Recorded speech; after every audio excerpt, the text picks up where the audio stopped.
I have returned from Sundance 2023. My computer is back up and running. Sorry about the delay. Back to producing like normal. I have tried to go to Sundance every year since 2020, but alas, COVID has canceled the last 2 years, forcing me to watch online. Main difference from in person to online is the amount of movies you can watch. I watched 8 movies and got my eyes on a ton of stars. Sundance 2023 started with me flying in and seeing The Pod Generation at 9 p.m., starring Emilia, Clarke, and the guy from 12 Years a Slave. The film was about a future where you can grow babies in a pod scientifically without the need of bearing child. It was witty, gorgeous, and felt unique to the sci-fi landscape. At the heart of this film, it was about nature versus technology and the inherent value of nature. It was a good time, full of laughter, a solid start to the festival.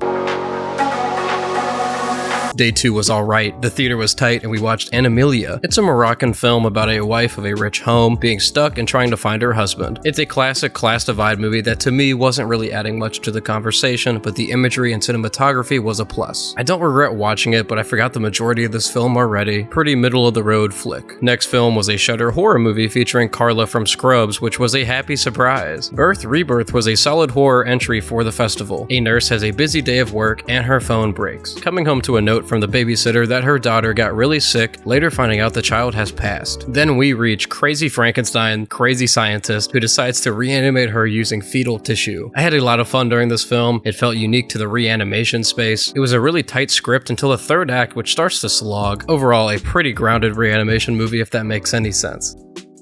Day 3 was really hit and miss. The first movie on the list was Milisuthando, a documentary about apartheid and battling with whiteness, reintegration, and other pressing topics. The first hour of this movie was really informative, showing how they looked up to Nelson Mandela. I love how they got a lot of kids' perspectives on apartheid. I just overall really loved the lens that they were showing this issue through. Then I've never seen a film retroactively ruin itself so quickly. We get an interview with the white producer, and I was excited. This is a great reflection to utilize when the film talks about how do you make up with white people after all these crimes.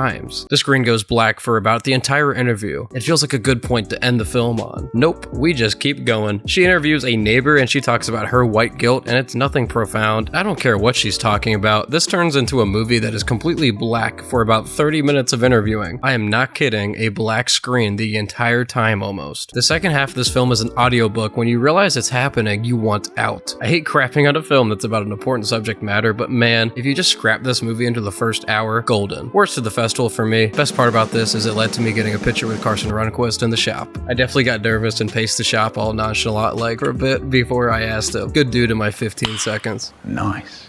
Waitlisted into Sometimes I Think About Dying, starring Daisy Ridley and the doctor from Rami. It's a comedy about work culture and turns into a bit of rom-com in a way. Daisy Ridley just plays the super awkward employee and doesn't talk to anyone and just hates small talk, always getting to the point. A new employee is hired and a relationship sparks over forms, and it's just a very endearing and warm movie. It's a great film about how we form relationships and how you have to put yourself out there in the world. The film is absolutely gorgeous, and it will randomly cut to Daisy Ridley dying as she imagines this, but also this movie can be really subtle at times. We get a big reveal later in the film about why she keeps staring at this crane, and it leads to a very emotional payoff and a final shot of the film. A hilarious and emotional film that runs at a quick pace. Finish the day with the most anticipated of the festival and the hardest ticket ever, man, Infinity Pool. I know it's debuting this weekend, but we all wanted to see Mia Goth and Alexander Skarsgård, and for some reason, Kenneth from 30 Rock was here. We get two couples who find themselves in a bender when they hit someone with their car and have to go to a scary Eastern European prison, later to find out they can watch a double of them get murdered instead of a death sentence. My immediate thoughts, it's a more polished Possessor with less story. If you remember Possessor, we get a lot of scenes with some practical effects that are a little hit and miss, and it came off to me as way too goofy at times. We have a few sequences in this movie that can go on for a little longer with some goofy effects, but they seem to be executed much better this go around. I'm going to keep this brief as I don't want it to be ruined for anyone seeing it this week, but it's just a good time at the movies. I don't think it's pushing the boundary so much that it'll force walkouts or anything. I'll be up front, it was super late and I did start to sleep a little bit and daze off during the Kaleidoscopic group sex scene. I mean, I woke up and it was still going. Good stuff here, baby Cronenberg. Don't even attempt to watch this if you are sensitive to flashing lights. You will hate this. I think this is a step up from Possessor, and yeah, Mia Goth gives a great performance. Skarsgård gives a great performance. This may be my favorite Mia Goth performance, actually. The script really gives her the freedom to do her classic unhinged shtick. It's a good shtick, man.